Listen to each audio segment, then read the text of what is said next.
What's up, Metal Summoners? So great to see you guys. As always, we are coming at you Yes. live with my co host, Angel Alamo. We are still coming off our post Rockin' Pod experience, of which was excellent. We got to go on so many times live, do so many great interviews. Some are alumni that you know, like Todd. Others are brand new to the show, brand new to the family, like John and Eddie. But it was definitely a really great experience. But we are super stoked to kind of get back at everything and Yeah. kind of continue on I building the show to bigger and better things, right, Angel? Oh yes, I definitely got a good question for you, Jay. Yeah. Any highlights from Rockin' Pod? So I got to tell you, and I mean, you're the one who did all the legwork for it, but it was really cool, kind of going country for it. You know, talking to John Brennan from the Real World. I thought that was really cool. Um, I loved having Eddie Ojeda from Twisted Sister, of course. And I really You loved talking know, to Mick Strawn. Go ahead. I love the interview with Bebe. How do you pronounce it? Yeah, I know she's probably gonna kill me because Bobby popped in before I asked a question. And again, you got to watch the interview to know what was discussed because it was pretty funny. yeah, The funny part was sitting in the hotel lobby, just kind of going over the interviews, doing the hashtags, and then looking at Blabbermouth and seeing that they posted our interview with Twisted Sister, the yeah. guitarist. So I was like, wow, that's record time. Seriously. So I mean that's really cool. So Blabbermouth, we appreciate you guys for that. Thank you so much for the love. Yes, I mean, That was three that was hours. that was really cool. Yeah, within 3 hours of the Twisted Sister interview, they posted it on their page. So I mean that was super awesome.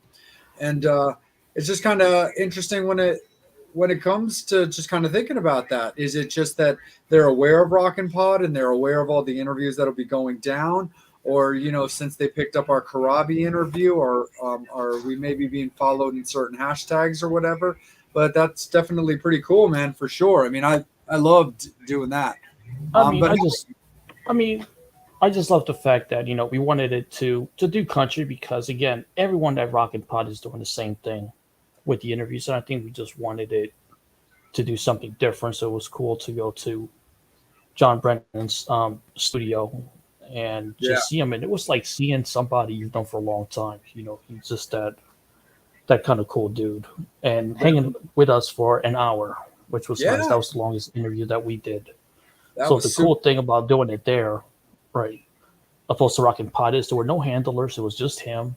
Yeah, it was definitely a good one. Good evening, Doreen. How are you? Um, but it was definitely a great one. That was cool. I thought it was kind of as like a fun little story when we were interviewing Matt from All That Remains. There was the girl who seemed like she might have had one too many Heinekens or one too many cocktails, and was trying to say hi, and then the handler stepped in to like guide her away, and she's like, he knows me, and Matt's a professional, and he didn't want to upset anybody. He's like, yeah, no worries, we can talk later, but I got to do this now. What can we say? Or she was just some stupid drunk bitch. I mean, you walk away. Yeah, very, very true for sure. Hey, what's up, Christina? Thanks so much for tuning in, of course. Metal Summoners, we will definitely have Bill on. We've been in contact. He's just on his way home from rehearsal, so he's going to pop in very, very Yeah, he's shortly. in Vegas. Yeah, he's in Vegas Yeah. rehearsing. So we So I just don't wanted know. to give him plenty of time to be able to get home and get settled and stuff. But we're definitely going to have Bill. It's going to be all good. We got a lot of fun things to talk about there. Hey, Nick, how you doing? What do we got there? What does that say? Here's a good question. All right, good question. Which of the three Metallica songs that they have released on the new album is your guys' favorite? They're releasing the title track from the new album tomorrow. You know, Damn.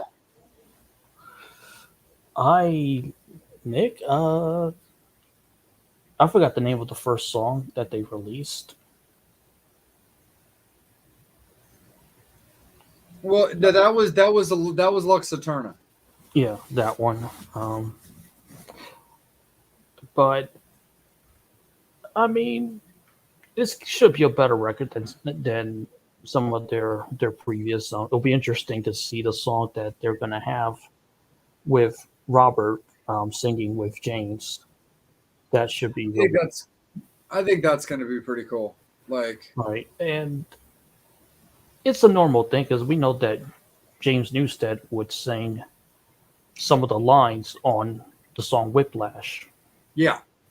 So No, I think I like Lux. I like the first one that they put out. I thought it was cool. I thought it had a good groove to it. I liked the arrangements of it. James has always been really good with his lyrical, simplicity, which is really just kind of great when it comes to putting together songs. if Darkness, Screaming Suicide, like I said, I forgot about that one, but I've heard it. If Darkness Had a Son, but for me, Screaming Suicide, I do like. It's Okay, that's cool. really Yeah, cool. I like Lux. I actually like them in the order that Nick put them on in his comment. Probably for me, it's Lux, then Suicide, then Darkness. So those are probably the ones that Mhm. I mean, those that's probably the order that I like them in. And the cool thing is that they kind of try to do something different with touring. And Iron Maiden does that as well. Iron Maiden, when they go on tour, they kind of do a theme around a set list. And it's just a way for them to kind of go out without having to do a new album, but kind of maybe bring out certain songs that they haven't done Yeah, in years. 'Cause when you have so many songs, that would be the next logical thing to do. yeah, definitely for sure. As far as like other fun things, Megan and I binge watched Wednesday over the weekend. So I finally got all caught up on my Wednesday Adams fix, and it was definitely cool. Hey Jules, hope you're doing great. Hey Lisa, thanks for tuning in as always. Um, oh yeah, Yes. Jules reached out. She ordered one of our T-shirts, and it came in the mail. That's awesome. Yes, So we're please gonna send us so pictures. yes, so he's saying don't kill me, Montana. What Jerry from our No, show? not Jules. Oh yeah, Montana. Oh, good. That means I don't suck too bad at geography or memory. Yeah, dude, we got a Metal Summit shirt cruising around in Montana. Like that is awesome. And they got rock fans in Montana. Definitely a good Yeah, fans out there. absolutely.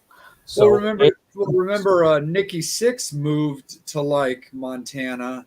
yes, and Ron Keel lives in like South Dakota. don't blame them. Haha. Hey, so if anybody in Montana or anywhere wants us to host your event, let us know. If it's a T-shirt contest, a rock show, it's not free, but you can negotiate that with us. Yeah, absolutely, Christina. Just let us know. Just let us know what you want. We'll play with the schedule. We would love to be on your shoe.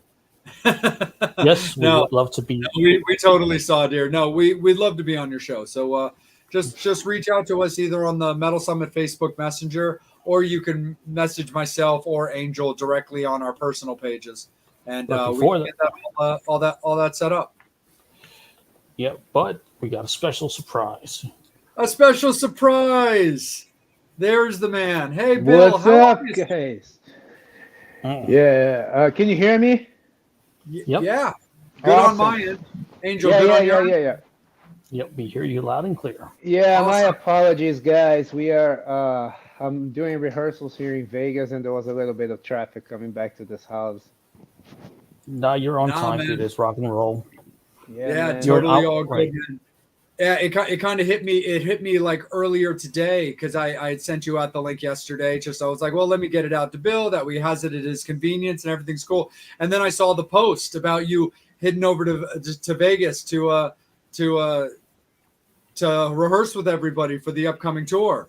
So Yeah, that's yeah, when I yeah. was like, Oh, he's not in Florida right now. Let me just let him know that, just Oh in no, no, case. I was But I seen aware, on and this page. and rehearsal was set to end earlier too. Oh, It's just it was a traffic thing. oh, gotcha, man. Yeah, no That's worries, brother. It's totally cool.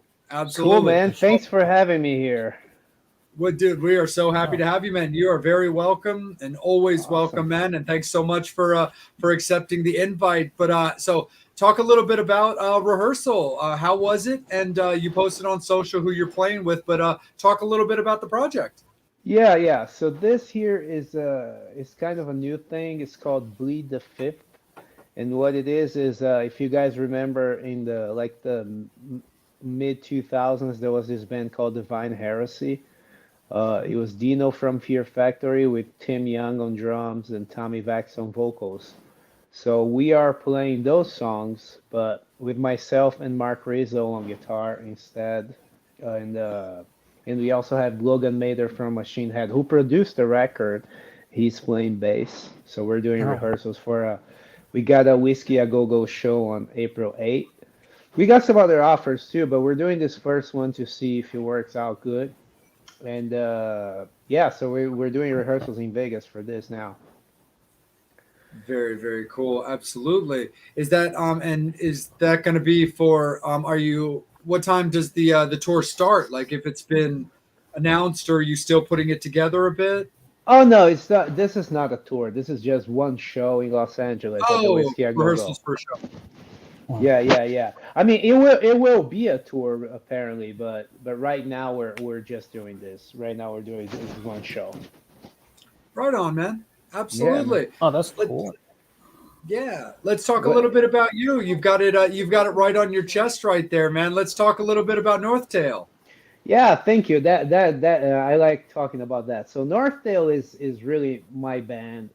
Is the even though in my career I played with a lot of important people, I never really had a chance to do my own band, to write my own music and do things my way. And that's what Northdale is. It's a very new band. We started in 2019, actually 2018. In 2019, we put out the first record on Nuclear Blast Records, Welcome to Paradise. We didn't tour for that, but we played one festival in Sweden, Sabaton Open Air. That was our first show. And then we played two more shows in Japan at a festival later that year too in 2019. And then we had a tour booked for 2020, but then the pandemic hit and that fucked everyone up. Yeah. Then we put out a second record in 2021. Also, the timing was bad too. Like the record came out I mean, I thought the pandemic was gonna be done, but it wasn't. It came out in November of 2021, and we didn't really do a tour until a couple weeks ago when we went to Europe. That was our first tour. We toured with Bloodbound, Tungsten, and Arion, and we did some shows in Germany, Netherlands, Belgium, what else? France and Switzerland. And that was our first tour that we just ended now. This is kind of my baby. That's my passion project. That's the one that I don't mind if I lose some money on and all that. Absolutely, man, for sure.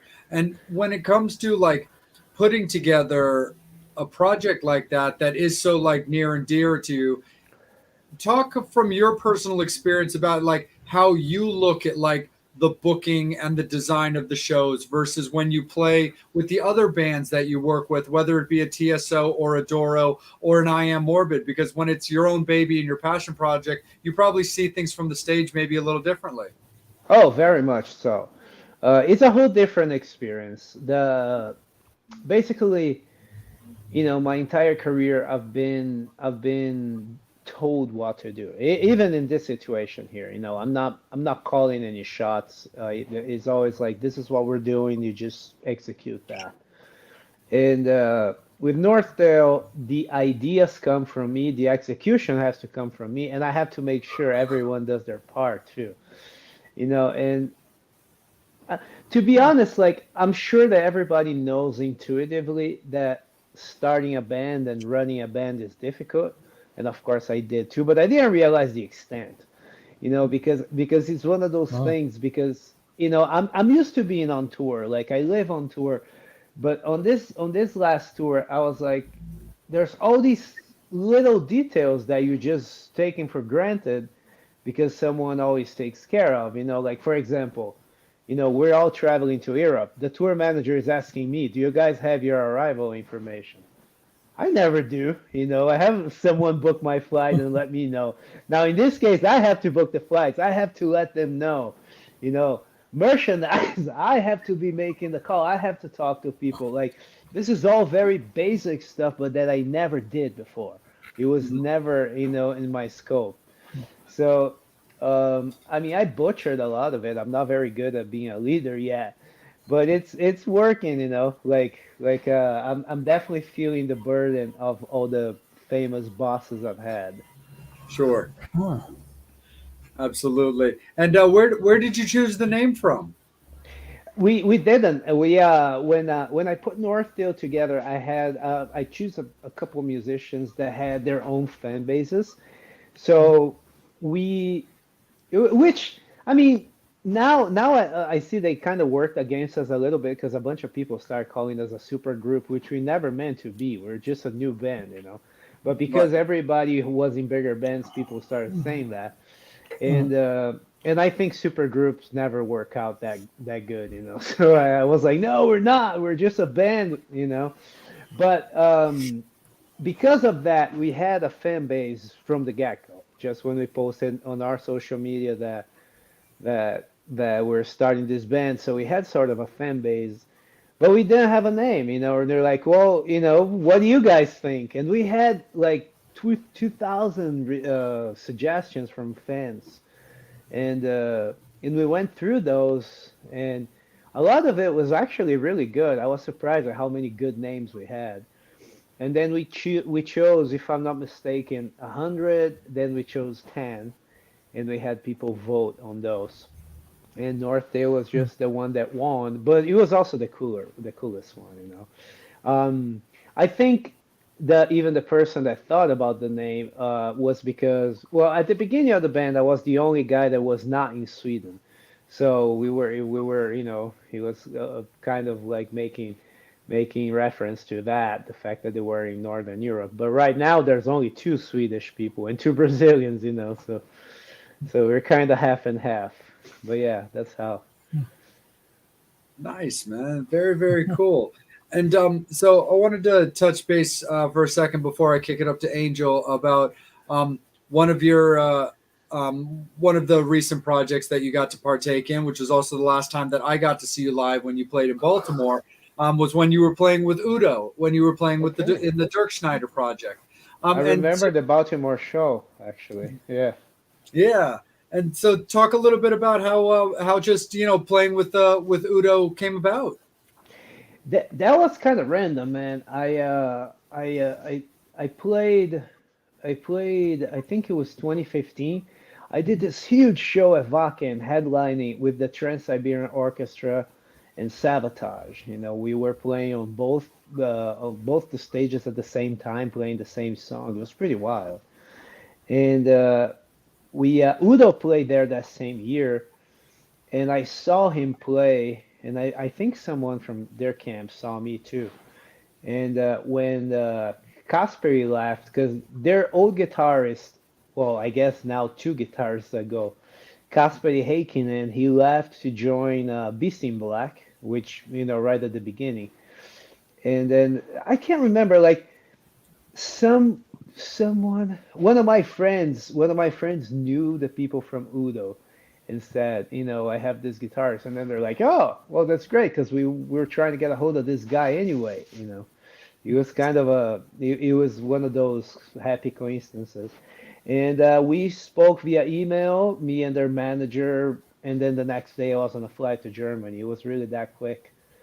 And when I got there, I didn't know the songs or anything, but they had it in their mind that I was the guitarist they were looking for. And I'm like, oh, I'm fucking looking for a bed, man. This works for me, you know. And I had a great time there, man. I made a lot of friends. I played a lot of shows, man. I went to places I don't think I'm ever gonna go again, like Eastern Russia, like Mm. Vladivostok, Barnaul, some places like we played so many shows like in these small towns in Russia, in Siberia, and it was awesome, And I'm still really good friends with all of them.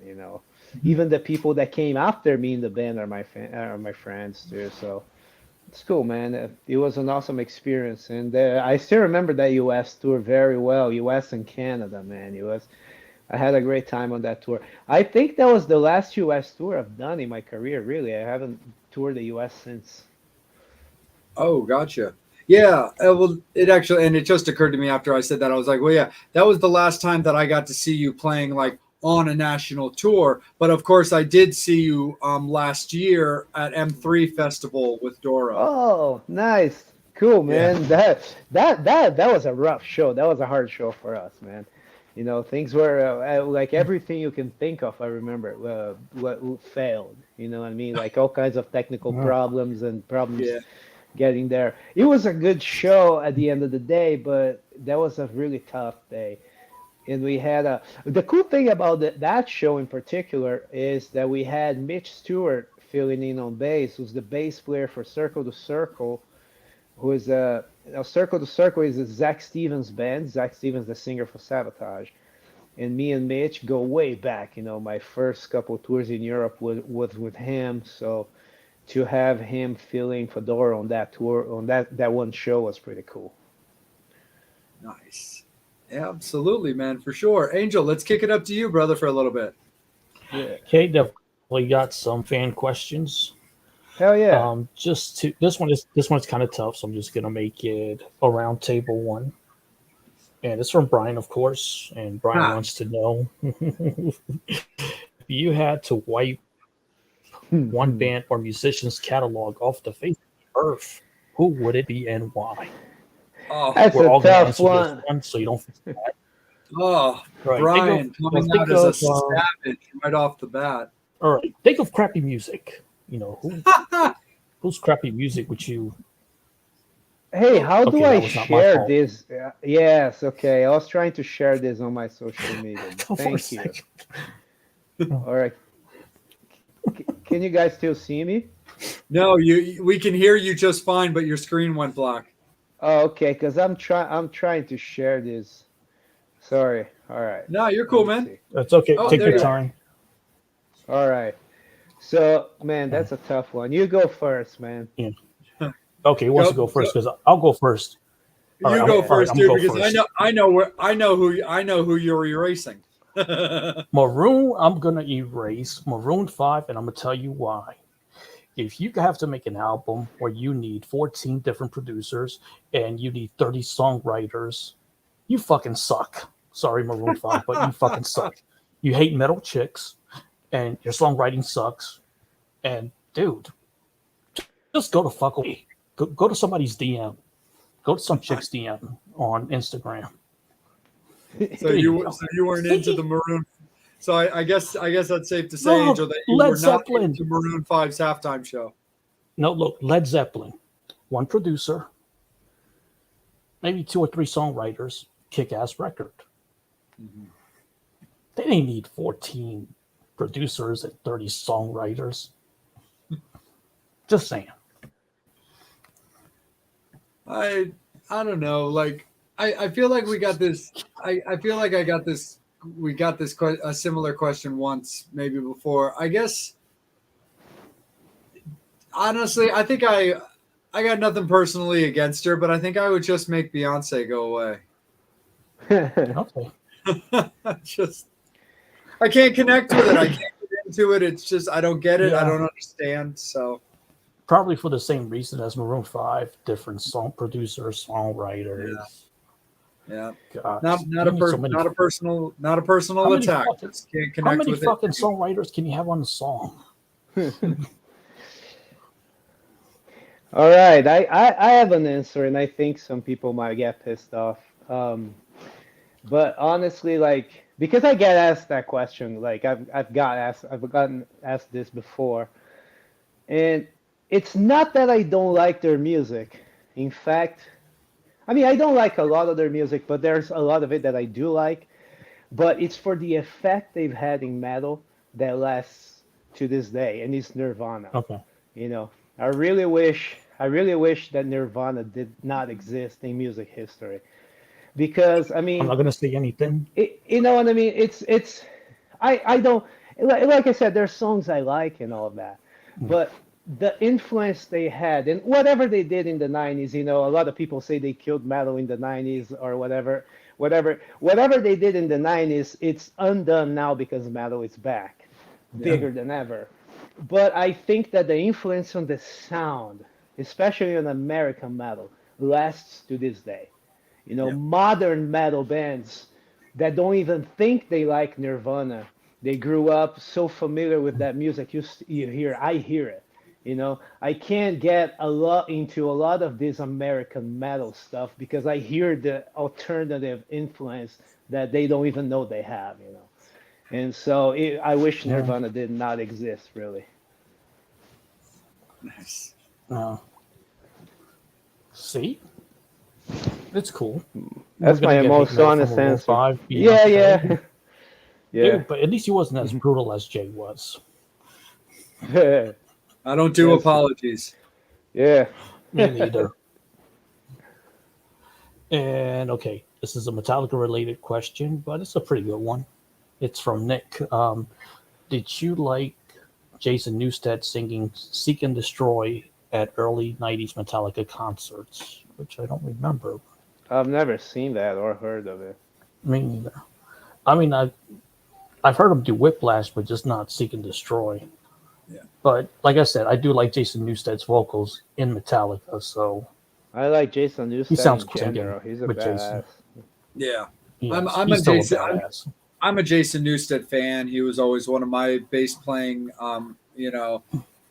musicians that I looked up to when I was learning to play and stuff like that. So I mean I've always been a Jason Newsted fan, and I like when he got to sing in Metallica, and he wrote the song, from you know She Took an Axe, the Lizzie Borden song from Flotsam and Jetsam. So, I'm a Jason Newsted fan. So Right, and yeah, just the shoes you have to fill. I mean, you got to come in and replace Cliff Burton, but you yeah, still hold your own, and you yeah, eventually become like a fan favorite among fans.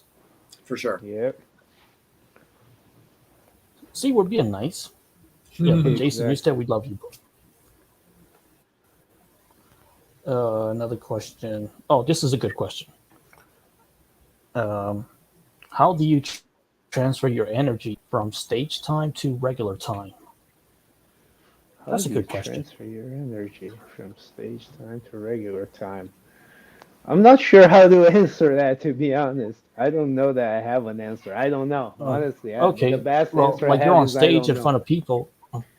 Okay, like you're on stage in front of people. Like, what do you do afterwards? Like I don't know. It well if I one thing that I do have a hard time with still to this day is when I come back home from a tour, I have a hard time like adjusting to regular home life. You know, like this last tour that I got back, I didn't even undo my bag on purpose. I was like, I don't know, like I'm just in that mode still. I don't know. I'm not sure how to answer, Oh, man. It's complicated. I don't know. No sweat. okay. Do Yeah, the time? sorry, whoever asked I that. got I a quick don't have a question good for you. answer. How does I know? I guess we're traveling. How do the time zones? How do you adjust to that? Well, basically what I do, and it works like 98% of the time. Sometimes it doesn't.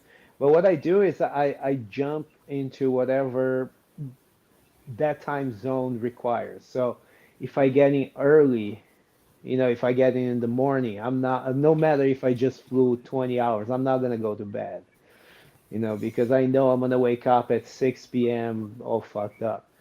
So if I get in the morning, whatever it is, I'll stay up until the night at that time zone.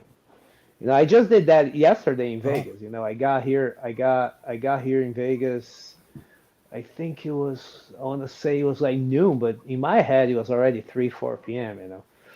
So we just stayed up and went to bed at 10, woke up the next day today at 7 a.m. and now I'm adjusted to this time zone.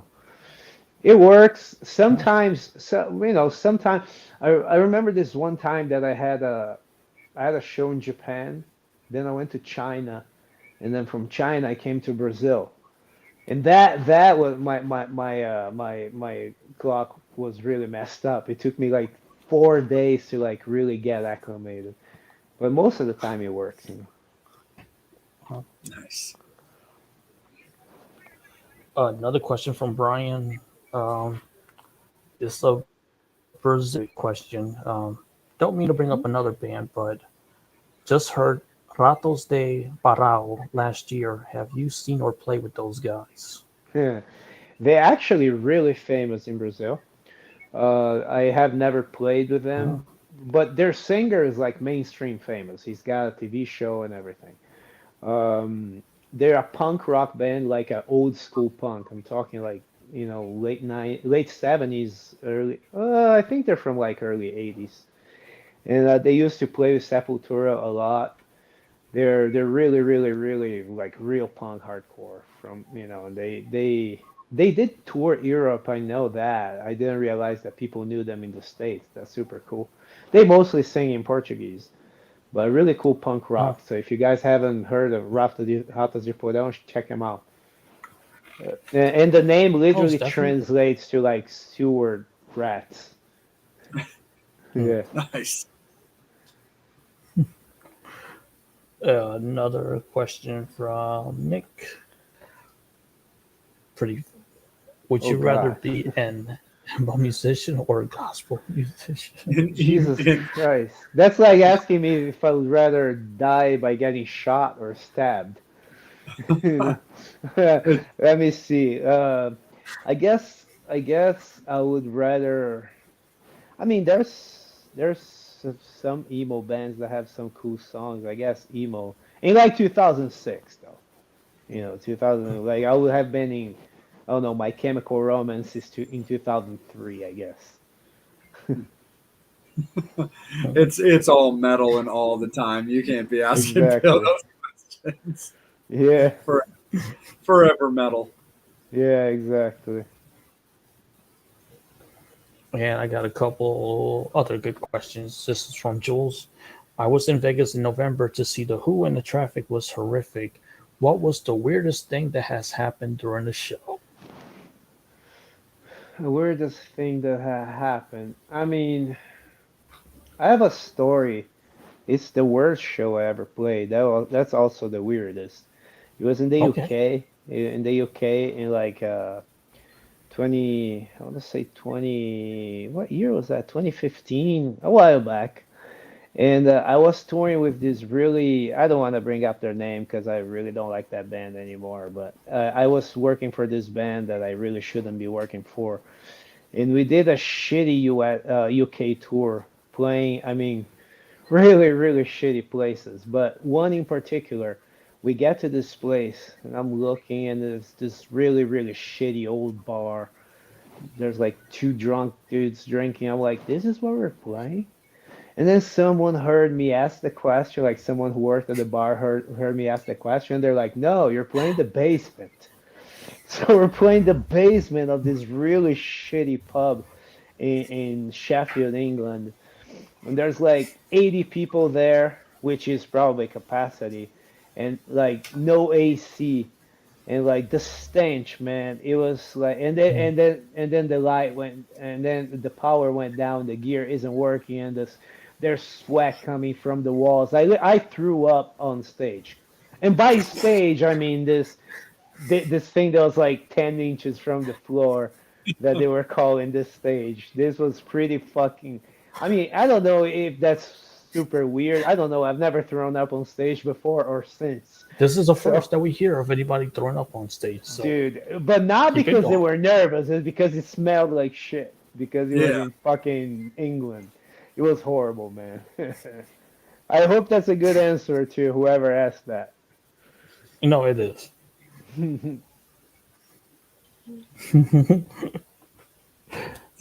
Questions from Brian. the green room or the bus, and why? Oh, always the bus. Always the bus, man.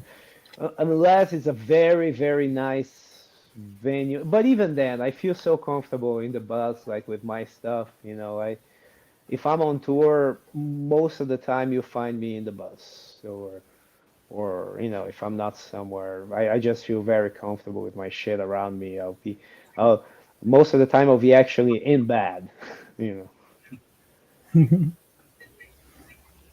And Jules wants to know what is your thoughts on female metal musicians? Well, I mean, at this point, they're just metal musicians, Like there was a point in time where like being a woman in itself made people stand out. But right now, there's so many women and so many women doing such a great job writing music, performing. I mean, most of the great new bands have a female in their lineup anyway. Some of my favorite current singers are female, so I think it's awesome. Women are officially, part of the metal community as musicians, and it's really cool. Yeah. Yes, it is. Because they're doing an awesome job. Oh yeah.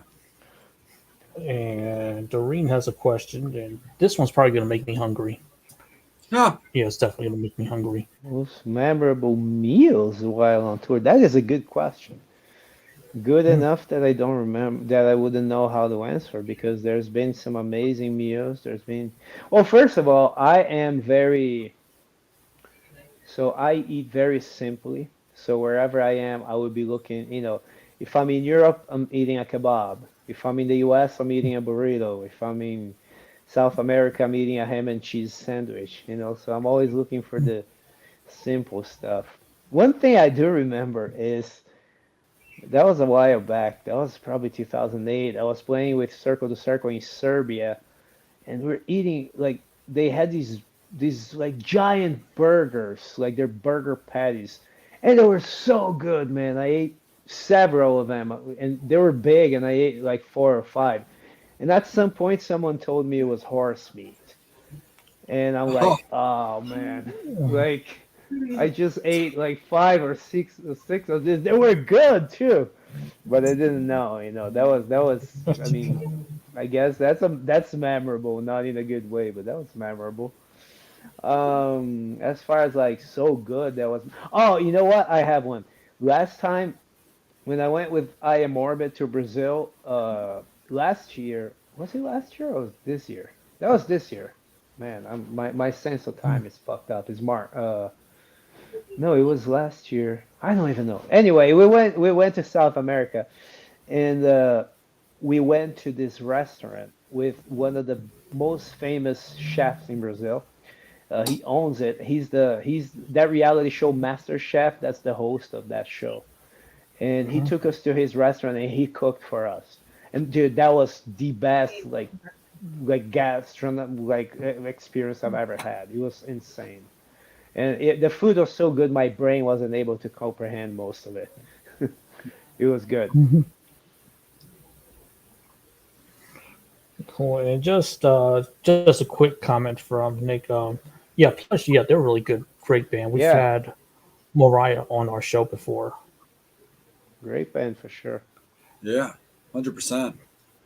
Do you have any rituals that you do before Before, or after. after performing? Yeah, I smoke a lot of pot. There's nothing wrong Before with and that. That kind of after. helps with pain. Yeah. Hey, that helps with pain. That helps with your eyes. You can see the crowds. Yeah. Oh man. So it's just very Yeah. important. So smoking weed It, does help with doing that. dude, with concentration and well, Hmm. it sucks because you just sound like a stoner. People are like, "Oh, you just think that you concentrate better." No, No, it really is. Like I smoke a lot. I do. Yeah, just that's my hey, ritual. that helps with pain and everything. Yeah, Like everything. you're somebody that's in pain or have certain illnesses, that's really good for you. It's better than Mhm. medications. Yes, absolutely. Now, does smoking a lot of weed, does that help with sex? I don't know at this point. I think my I don't know baseline either. is being I had to stoned. ask. Yeah. Oh, I had to ask. That's asking for a friend. I'm not going to say who. Asking Oh for- yeah, But man. speaking of friends, I'm going to kick it right back up to Jay. No, totally, brother. It's all good, man, for sure. Bill, let's talk a little bit about gear, man. What are you playing, and who are you endorsed with? So I've been playing exclusively ESP guitars since 2012. I'm one of their endorsers. I've been working very closely with the company. I've done a lot of publicity for them. I've done videos, and they recently made me a they recently made me a custom signature guitar too. As far as the rest of the gear, well, what other endorsers do I have? I also work with Dunlop. I work with Blackfire Pickups. Shout out to Gus G because that's his new company, pickup company. Uh, Amps. I actually don't have currently a amp endorsement. It kind of depends on the gig. Like with Doro, it's very old school. So I just play Marshalls that that the band owns. With I Am Orbit, it's kind of a hybrid. I run a camper through Marshall heads, but still, my camper sounds. And here with Bleed the Fifth, it's completely digital. So we're just running the camper through the board direct. And that was the same with Northdale too. I'm not the biggest fan of going all digital and not having a cab on stage. I know it's the cool thing that everybody's doing, and I do that a lot, but that's not my favorite. I own a I own a few like real amps. I have a couple Mesa Boogies. I have a 50. Lately, my favorite is this 212 5150 head and cab by EVH that actually someone gave to me, and it sounds fucking amazing. So it really depends, man. It depends on the gig. It depends on the band. I have all kinds of different setups.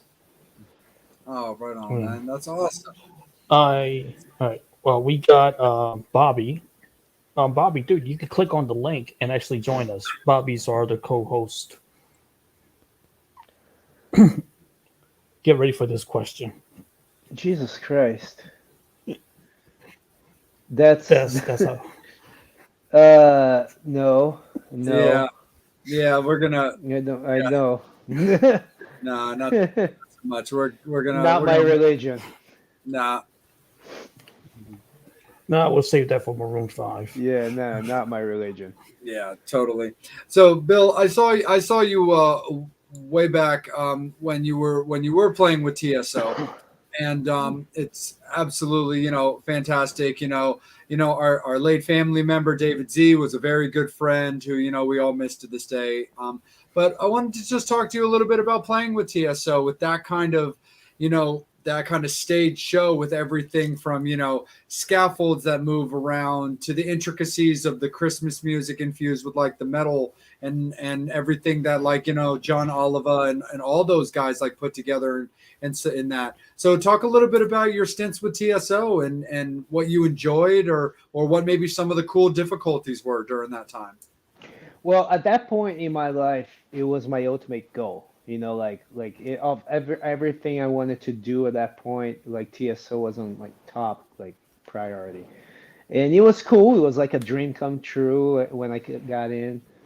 And the fact that I got to play that big show, that big Wacken show too, that was cool because that was once in a lifetime. Nobody else can claim that. But being on the tour was cool. I mean, I was very familiar with the music. I grew up listening to Sabotage. I wasn't like the biggest TSO fan, but I had all the CDs, just because I was a Sabotage fan. So it wasn't as far as like the style goes and playing and all that. It fit like a glove. It was very easy for me. Um, Playing arenas, it was a first for sure. It was like I remember the first show.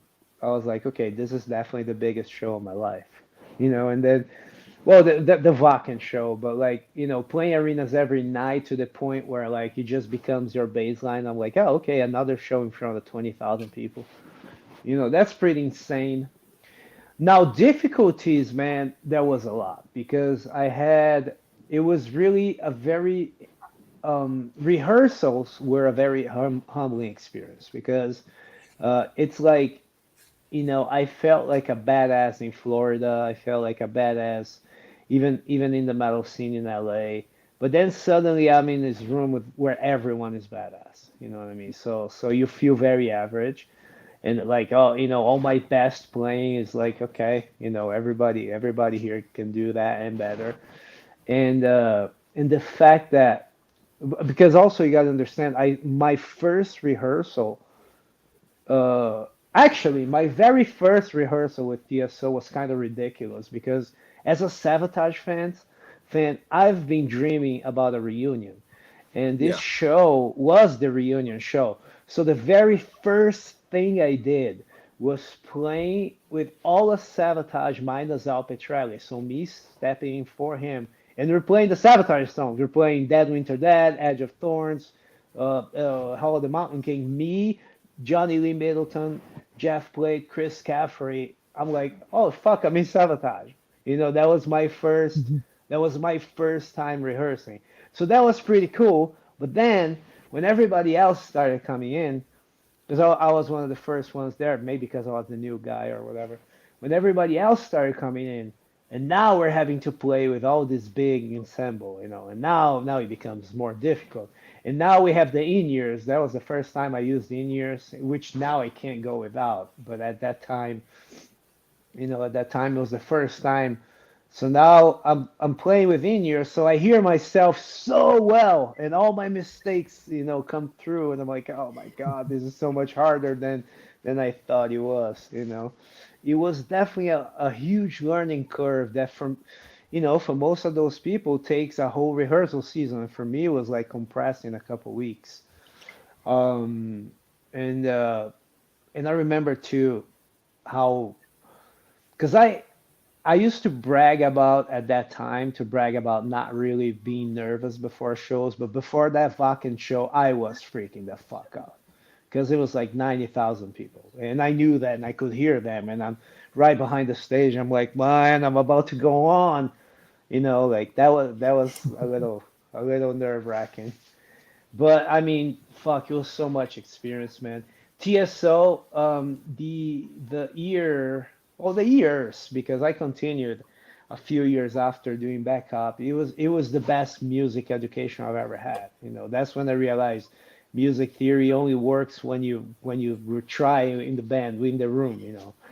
Um, like how to communicate. Like this musician maybe knows a lot of music theory, but the other guy doesn't. So that guy, you have to talk to him in frats. It Right. was it it was a crazy, crazy experience, man. And David Z also, we became really good friends on that tour. And I ended up actually playing with his band after Rubik's Cube, the cover band. We did a couple of shows in LA after too. He Oh, was nice. we became really good friends really quickly. It was a bummer what happened. Yeah, absolutely, for sure. So one thing that I wanted No. to ask you about, because I just think it's super cool and we're a very positive driven show as well, is you've been active on social media talking about health, talking about your health as what, and everything that, from the positive changes that you've made in like your own life, from Yeah. early playing to taking care of yourself, leading up to all the great bands and bosses and bands of your own that you get to do now. So I'd love for you to just to talk about, like, you know what you had to concentrate on to really make such positive changes in your life. Well, first of all, I had to hit my rock bottom, like, because I realized that some people don't get out of their addiction until they hit whatever their definition of rock bottom is. And for me, I mean, I moved to the US in order to fulfill a dream of being a musician, of basically the dream of the life that I have now, you know. And like I said at that point, like up to like my 30s or whatever, TSO was the ultimate goal. And the thing is, when I moved here at 23, I started really well because I joined a band that at the time was named Celador, and we were signed to Metal Blade Records. And we weren't just signed to Metal Blade, we were their baby band. They really wanted to make us happen. They put a lot of money behind us.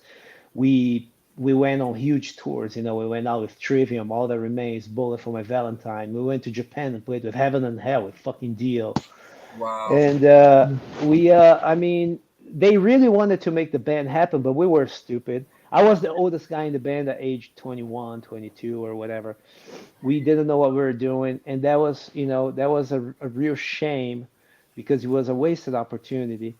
And after that, I couldn't really find my footing in the industry, and I was drinking more and more. I became an alcoholic because of that band, Salvador. I became an alcoholic on tour with them.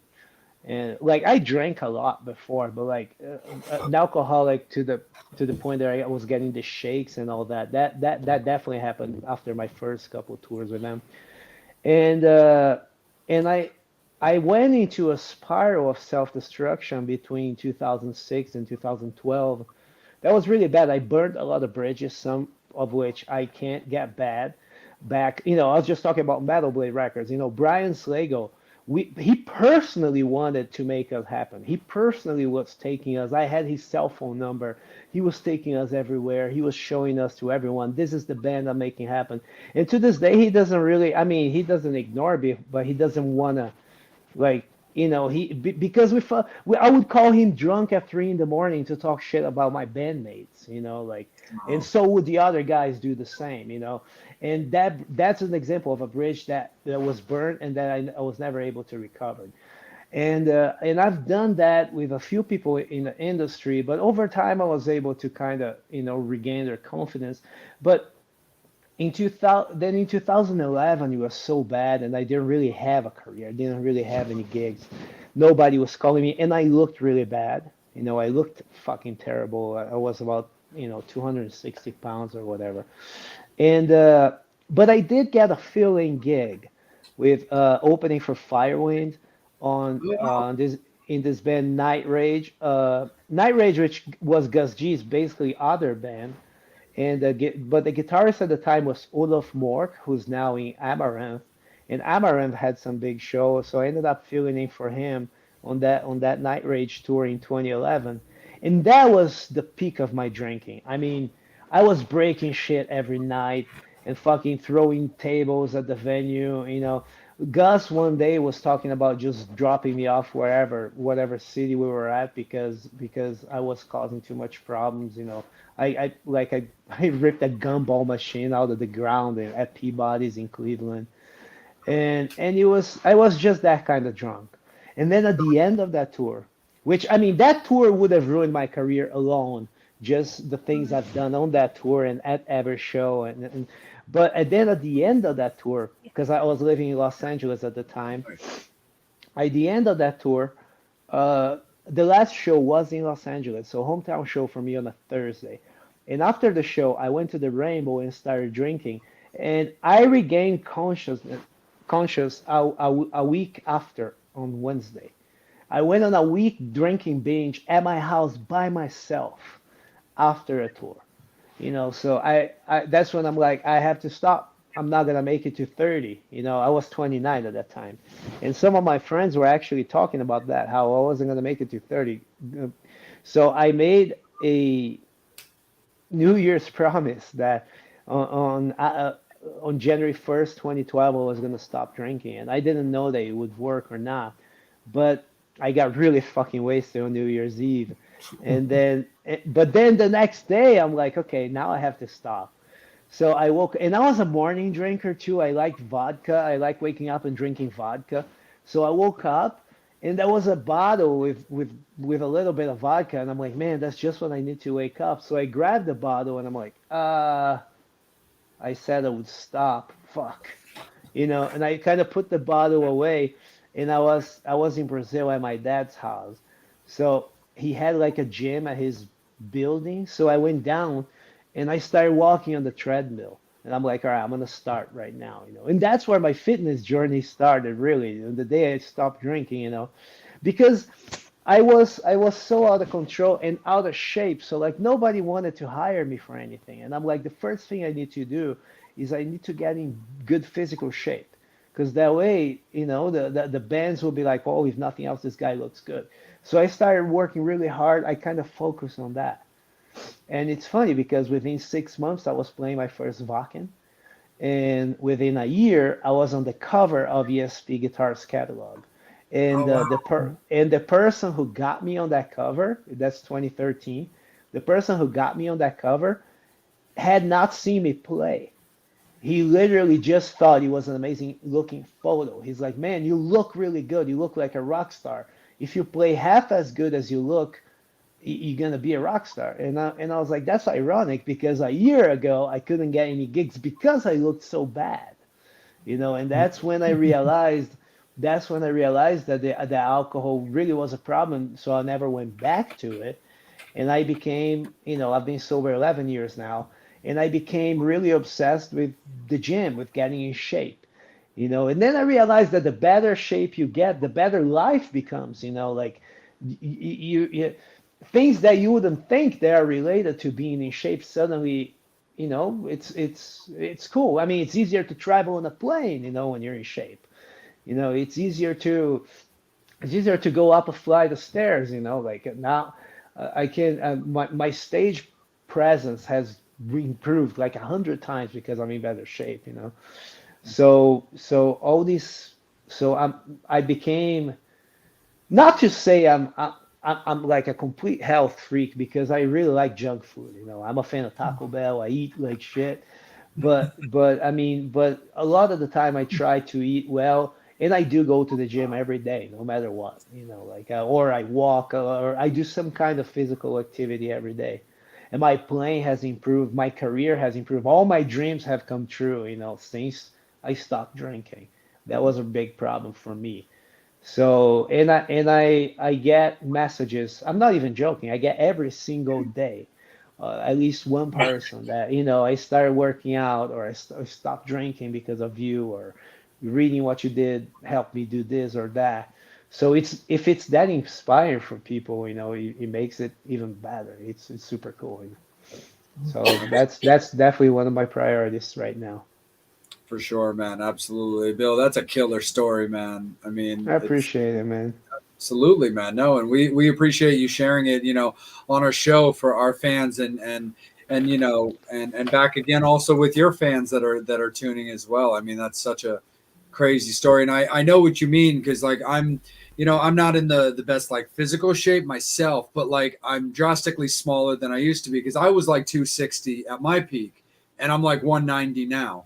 So Oh, hell like yeah. I definitely know what you A mean, but big difference.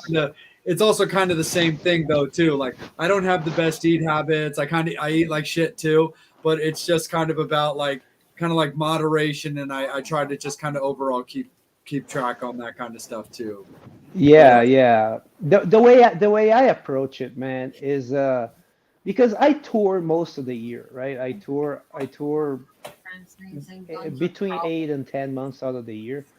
So the time I'm home, I try to eat completely clean. When I say completely clean, like I'll go 2 weeks eating nothing but steak and eggs, like nothing, steak, eggs, and salt. I'll eat that for like 2 weeks, and then I'll go out on the road and eat fucking pizza every day. you know I kind of compensate like that, and I didn't used to.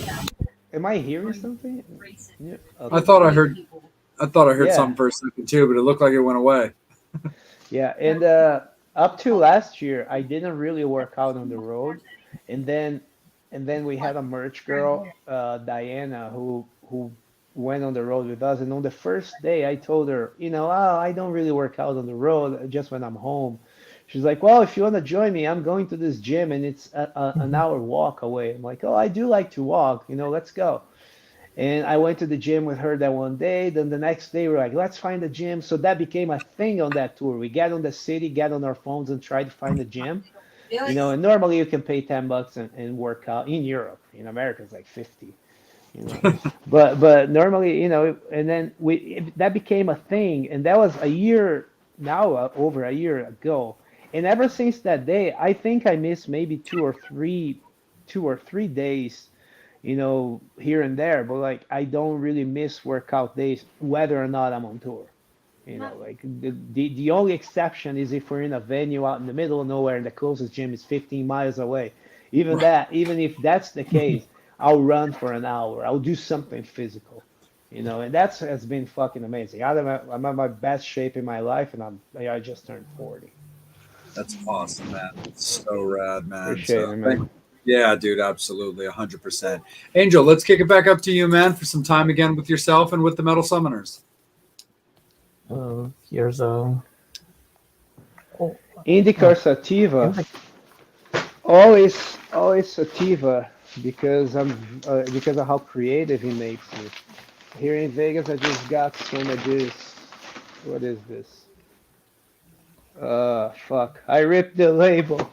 I just got some sativa here in Vegas, but I don't know what it's called anymore. Fuck. Anyway, sativa. You never get anywhere on the treadmill.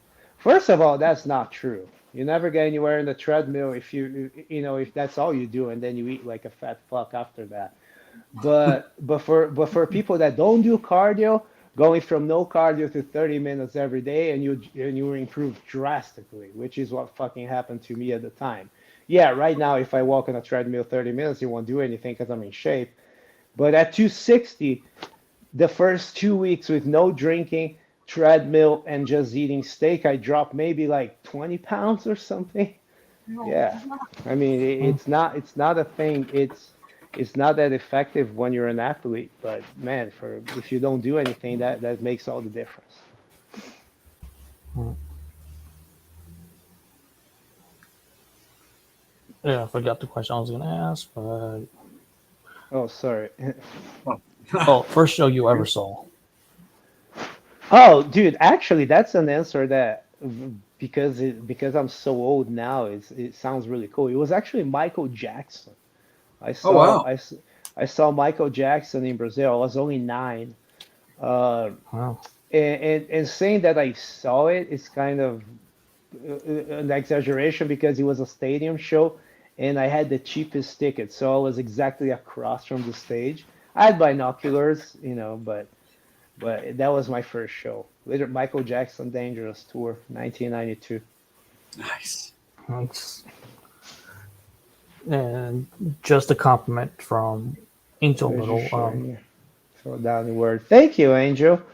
Well, I feel it's a lot better when you're honest and you tell your story better than I decided to make a transformation and through a couple methods which I'm going to show you. No, it was Exactly. fucking hard. Yeah. I mean, we're the Metal Summit. We're not Eddie Trunk. Yeah. Yeah, exactly. You guys are way too cool for that. Oh, Do you have any other creative outlets besides music? I wish I could say so, but I don't. And that's really a thing that I've been thinking lately. My life is so consumed with music, even when I'm trying to just chill, like it just ends up going back to that. It's kind of fucked up. I don't write. I don't. Yeah, just that. I write music. I write other different music.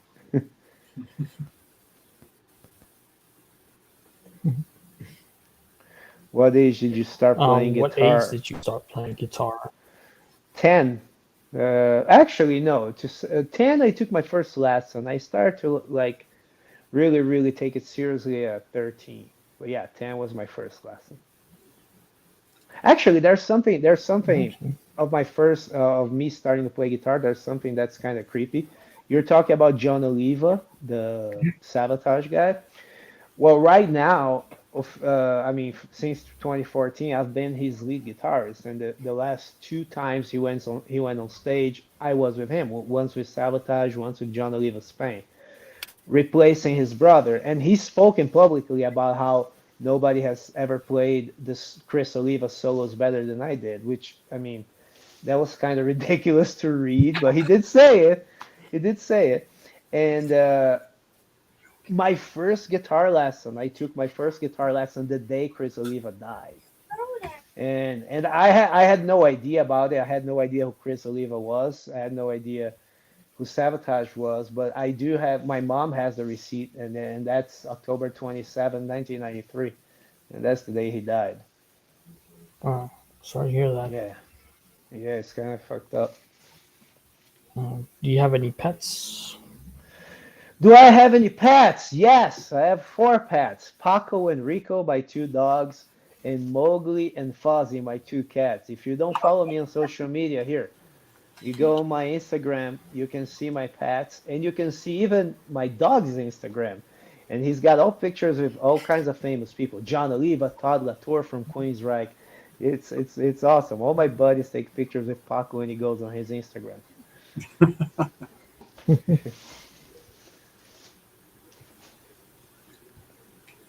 And what other genres of music do you like? Obviously, you're a metal dude. What other gem? Well, Oh, sorry. I don't even like to be perceived as a metal dude, but I can't really help it. Because, like, on my day-to-day life, I don't really listen to a lot of metal.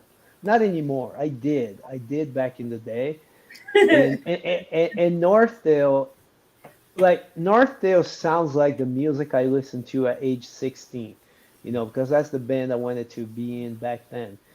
But right now, dude, I really, man, people hate when I say it, but I really like to listen to the radio. I like pop music.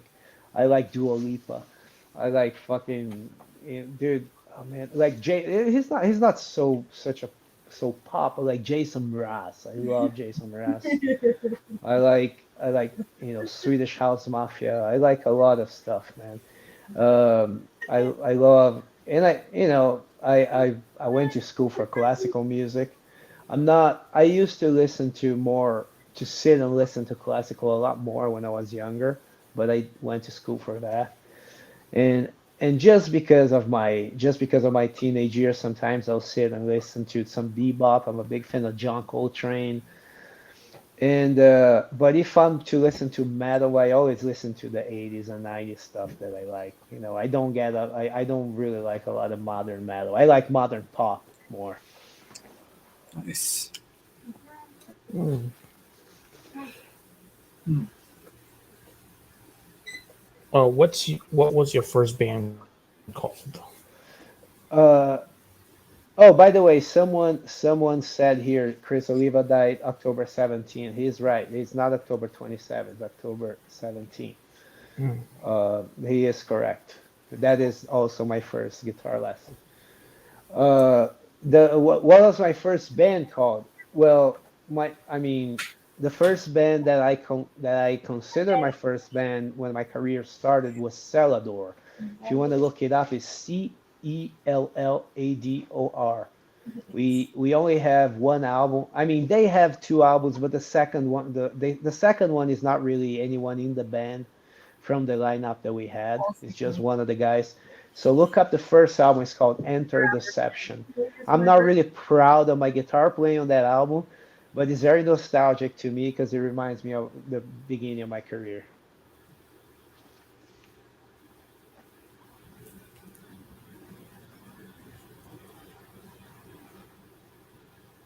You're muted, Angel. Yeah, I can't hear you, man. I'm sorry. There we go. That was all of the questions. Oh, Okay. gotcha. Cool. Well, let's jump back into a little bit more current, and let's talk a little bit about I Am Morbid. Yeah, man. I am Orbit. We have a big year ahead of us. For those who aren't familiar, I am Orbit is the new band for David Vincent and Pete Sandoval from Morbid Angel since they left the band. So basically, they left. Morbid Angel is this legendary death metal band, of course, and David and Pete were the bass player and singer and drummer. So David plays bass and sings, and Pete plays drums. And they were really the soul of the band. And not being there, the Morbid Angel themselves has less original members than we do.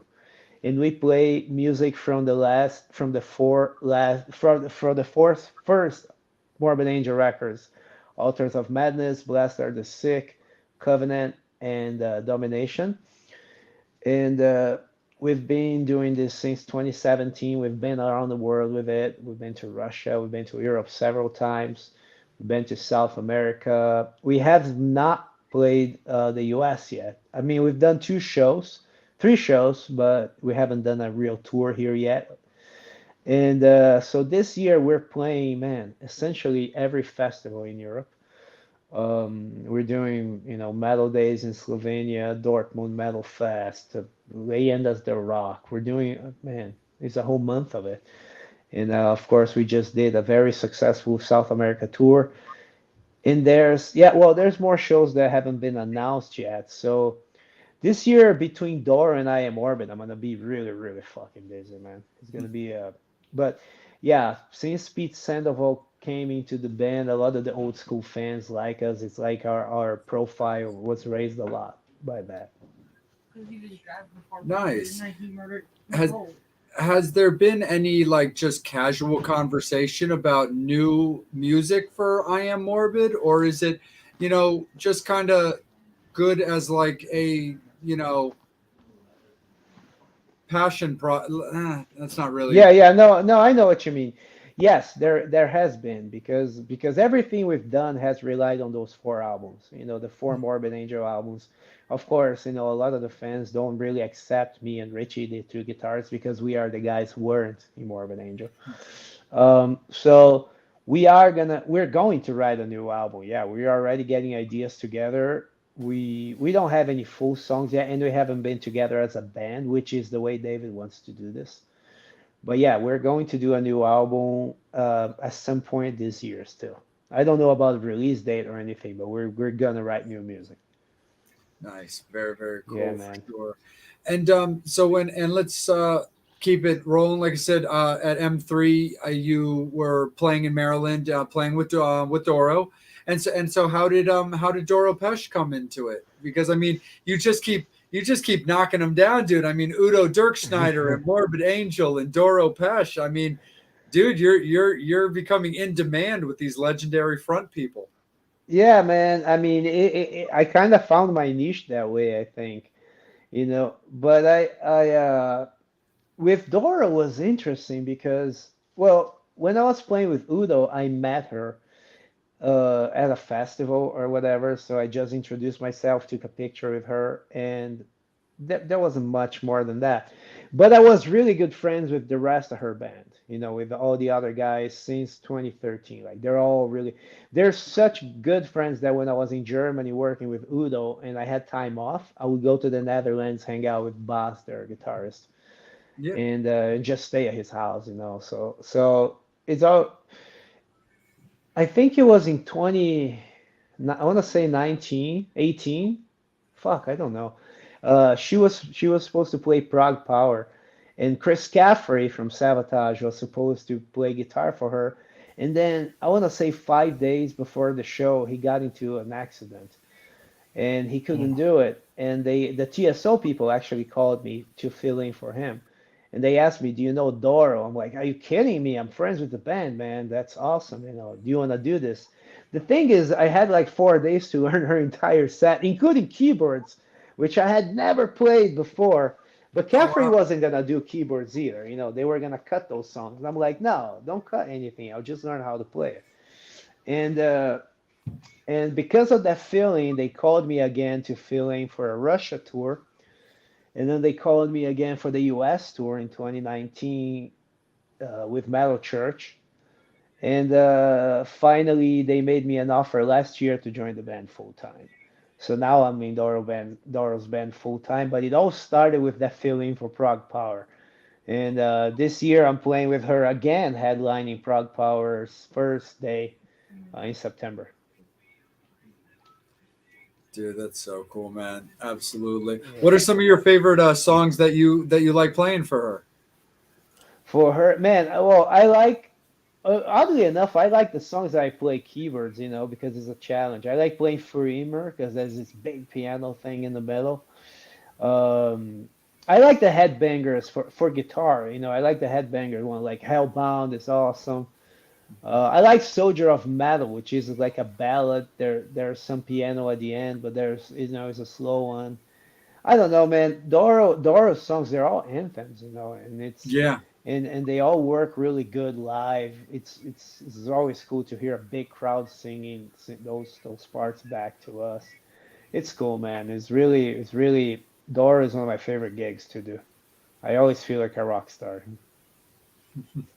Absolutely, man, 100%. We're going to kick it back to Angel and a few more questions from the fans. But fans, it is last call for alcohol, guys. It is your final opportunity to ask Bill anything that you want to ask him, or just make any comments about his history, his career, or just things that he's talked about on tonight's show. We definitely have him for a little bit longer, but we don't want to eat up too much of his evening because we appreciate his time. So it is last call, guys, for those questions.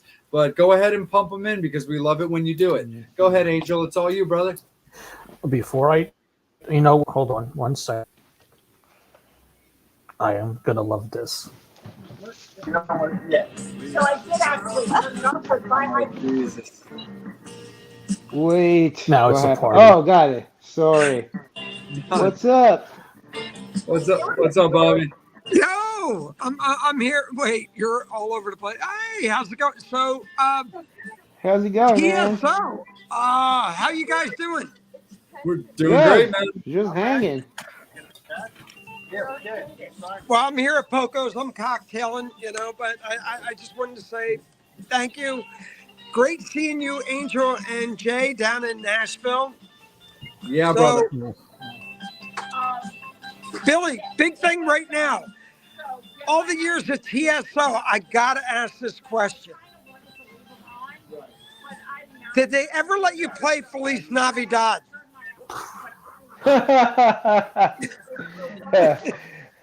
No, it's never come up. It's never come up, man. Well, we got to bitch slap Chris Caffrey on that one. Going, come on, somebody's got. Yeah, no, haven't played that one yet, man. It's got to go in the mix. Somebody's got to do it, Yeah, that's right. But has there ever been a song that you requested? And why not? It is the holiday thing. Throw it out that they've done.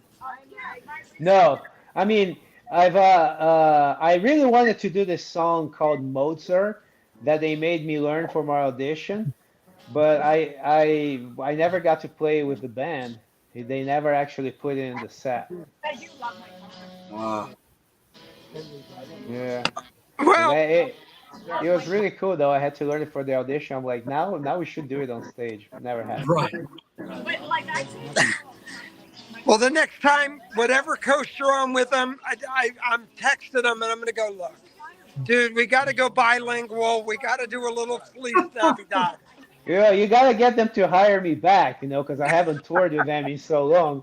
But I mean, I still do backup. We're still friends, but I haven't done that tour since 2015. Just bother them to hire me back. Hey, Billy, F them. Yeah, I man. think you should do your own version of TSO. You know what? I hear that a lot. Just steal their idea and make millions. I probably should do that. And they, Christmas is very reliable. It happens every year. You know what I mean? Like you're never not. Has anybody ever?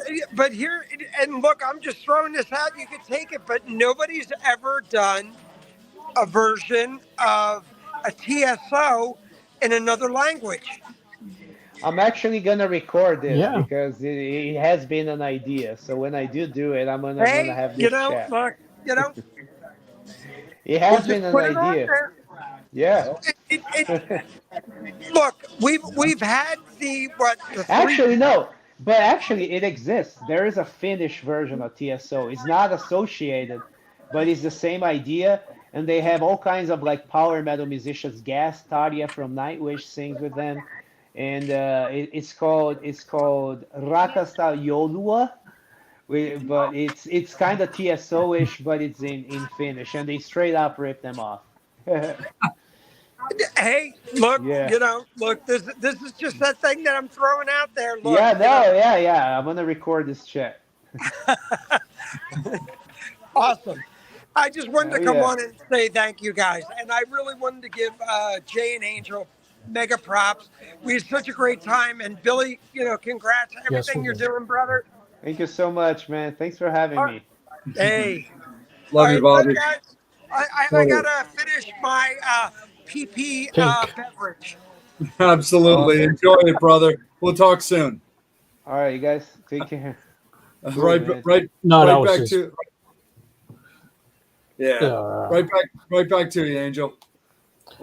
Oh, sorry. The question was your favorite band of My all time. favorite.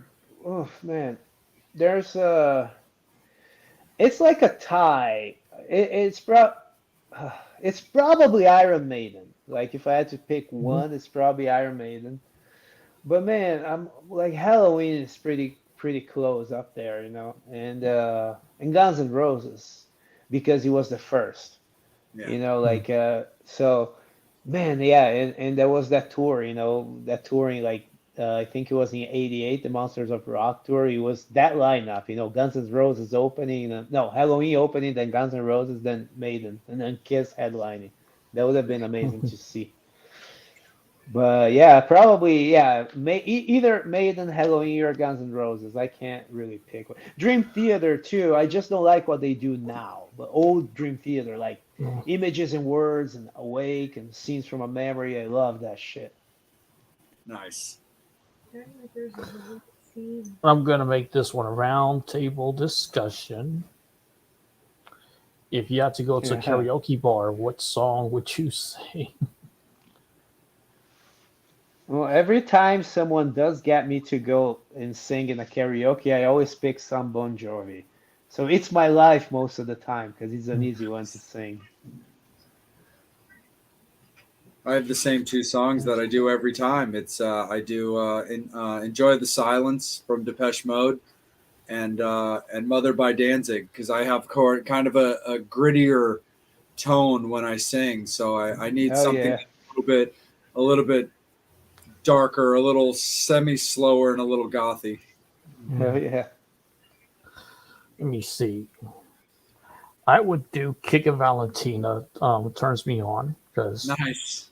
I met someone really special during that song. So, Hell yeah. or Foreigner, Hot Blooded. I want to know what you're doing after the show. That's a good one.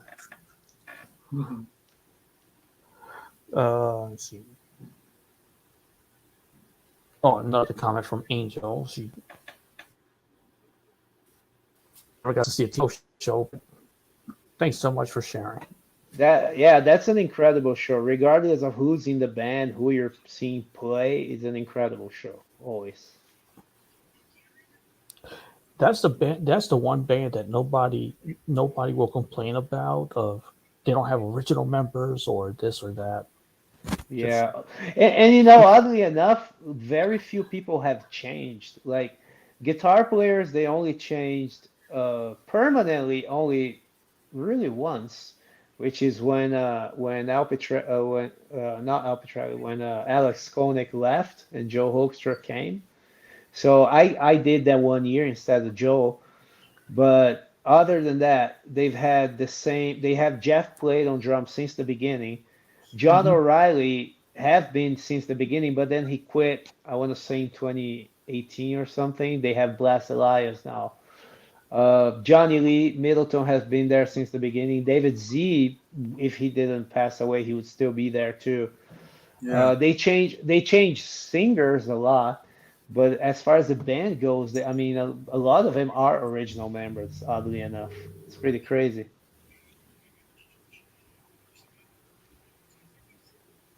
Yeah. Do you mind sharing some of your ink? What was your first tattoo? My very first tattoo was this at 19. It was this here. I had a dream. This kanji in the middle means dream. Oh, I can't fucking. Oh yeah, there it goes. This kanji in the middle means dream in Japanese. And I had a dream that I had that tattoo. And, but it's Wow. dream because I'm a dreamer. So I'm like, I want to get it like that. The red and the blue and everything, that was the first one. And oddly enough, the latest one is on the other inside of my arm, which is this Hold work on here. one I think second. it's pretty incredible. Oh, hold on. And, Is that oh, it's is probably that better. from the North Tail record? No, no, but it's just random. I really told them random galaxy stuff, Ah, nice. you know. Dang, that's And cool the way you yeah, did the well, now, colors. yeah, now that you're here, that was the first one. This here was Salvador this tattoo I think is fucking amazing, especially considering how old it is. It hasn't faded all that much. This was Celador, my first band. That was our first album cover.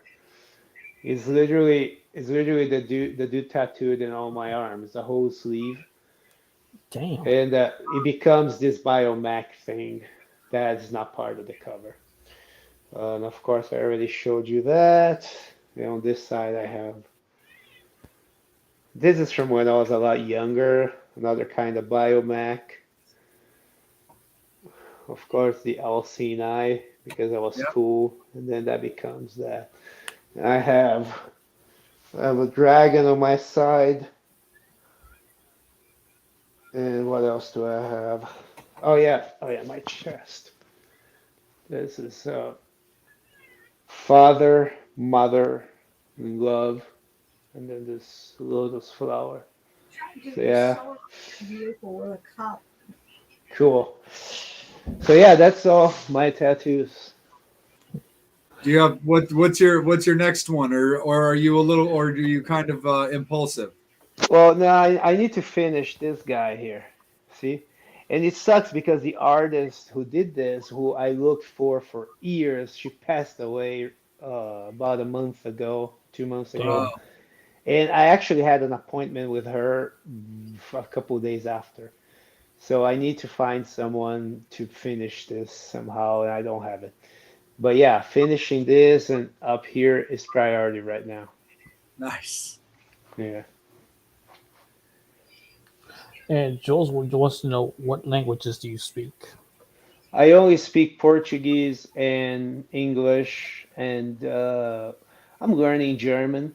Can't say I speak it, but I'm able to communicate. If the other person doesn't speak any English and I have to, speak broken German, I can. Oh, Spanish too. I mean, it's not fluent, but because it's close enough to Portuguese, I can communicate, no problem. And just a final fan question: do you watch the The other other, bands when you are playing, like at festivals and stuff? if I'm a fan, yes. If I am a friend, yes. I don't, like sometimes I get to see some crazy shit. Like I grew up a huge fan of Europe, and I didn't really get to see them as a fan, and I played like 3 or 4 festivals with them in last summer. So I saw them from the stage quite a few times. I saw Kiss from the stage. It's I'm gonna get. I haven't like I said, Halloween is one of my favorite bands, and I haven't seen them with Michael Kiske yet since he came back, and we're playing Monsters of Rock with them in Brazil. So I'm definitely watching that. Nice. So yeah, if I'm a fan, I watch it as a fan. If it's a buddy of mine, I'll go to just to watch them and support. And well, I don't know. Most of the time at festivals, I'll just find some friend and like hang out. I like hanging out. I like doing nothing a lot. Absolutely, man, for sure. One of the things that we definitely want you to do for the fans or for people who are just learning about you is plug your socials. Where can you be found? Where can merch be found? Yeah, all right. So if you haven't heard about me and you enjoyed all my stories and all that, add me on or start follow me on Instagram, which is at Bill Hudson GTR all together. I'm also on Facebook, Bill Hudson. I have like an artist page and I have an official page. My main band, Northdale. If you're not familiar with us, find Northdale Official also on Instagram, Northdale on Facebook, and it's Northdale, Tale, not Tail, as a lot of people think. Of course, you can see me on tour with Doro Pash, the Queen of Metal. You can see me on tour with I Am Morbid. Now you can see me on tour as well with Tommy Vex, Bleed the Fifth, whenever we do tour. Merch and stuff like that you can find on northtail.net. We actually have some leftover merch from this European tour. So if you guys want to get some, you should. And yeah, I think, but yeah, the my Instagram is a great start. Bill Hudson GTR. And yeah, thank you guys for the opportunity, man. It's always good to be able to talk about my work, and Yeah. I talked about everything, like we had a lot of time. That's really cool, man. No, absolutely, man, for sure. We appreciate it, and Bill, I appreciate it as well, man. When I reached out to you because I love your work. I've been familiar with your story and stuff like that, but I never gotten to really sit down and have like an intimate conversation. So I was like, well, you don't know unless you ask. So let me reach out to Yeah. Bill. I know he's very busy, but let me see if I catch him in a lull, and I caught you in a little gap between your touring. So I appreciate you being so down for the experience. And the biggest thing also for me and Angel is that did you have a good time? Like, did you feel that this was worth it? Did you enjoy the questions? And did you feel that this was time well spent? Oh, absolutely, absolutely, and I'm down to do it again whenever you guys want, man. This was Definitely. awesome. Absolutely. Yeah. Well, don't be shy. I mean, you've got my contact info on Facebook, and my number's also sitting in your messages just in case you ever needed anything quickly. But reach out to me and Awesome. Angel anytime if you ever have something that you want to push, plug, or if you even just want to pop back on the show because you just want to talk about anything. Always reach out, man. You're an alumni now, your family, and the show's open for you whenever you'd like. I appreciate you very much, my friend. Thank you guys for having me. You're so welcome, man. Have a great rest of your evening. Best of luck with your rehearsals with Tommy and the guys, and best of luck this year with I Am Morbid and Doro. Awesome. Thank you guys. Take care. Have a good night. Take care, brother. You too. Metal Summoners, thank you guys so much. Angel and I are always so appreciative of you guys tuning in every single week and rocking out with us and letting us continue to make this such a great show. Right, and just know that the core four, is pretty much together. But we know Bobby is always busy running around, but he does pop in. Yep. And Steve is taking care of family, so it's always family first. And Absolutely. 100%. We're always in contact with the boys. They know that. They know they're always right here and always welcome to come on. I think you'll be seeing Steve in some upcoming weeks because we got some special guests coming on that I know ties in with him. But, yes, just like Angel said, family first. We're really big on that for sure. And, Bobby's got his hands in a lot of cookie jars, so we totally understand when it gets busy for him. But Metal Summoners, thank you guys so much. Like we talked about earlier with Jules, Metal Summoners, we do have merch. We do have T-shirts. I've got a few left in various sizes, and I've got a few more in other sizes. But just reach out to me. Just find me on Facebook, on Instagram, and I'll let you know all the information for how to order one because we love seeing the Metal Summit cruising around different areas. We really appreciate you guys for that because you guys keep this show alive. We got a guest announcement over the weekend for next week's episode, and it's going to be great. We're bringing back an alumnus, so it's going to be a lot of fun when it comes to that. But again, we really appreciate you guys. It's going to be a whole lot of fun. And make sure that you're following all the guys. We got the Real Psycho Steve on Instagram. We got Bobby Dre at BobbyDre.com. You can find Angel on all of his socials with his name, and you can find me on Justin R&R Junkie on Instagram, or you can also find me by my name on Facebook as well. But we appreciate you guys. We love you guys. We will see you guys in a week. Guest announcement over the weekend. Take care. Have a fantastic weekend. Horns up, fangs out. We love you guys. As always, you've been watching the Metal Summit.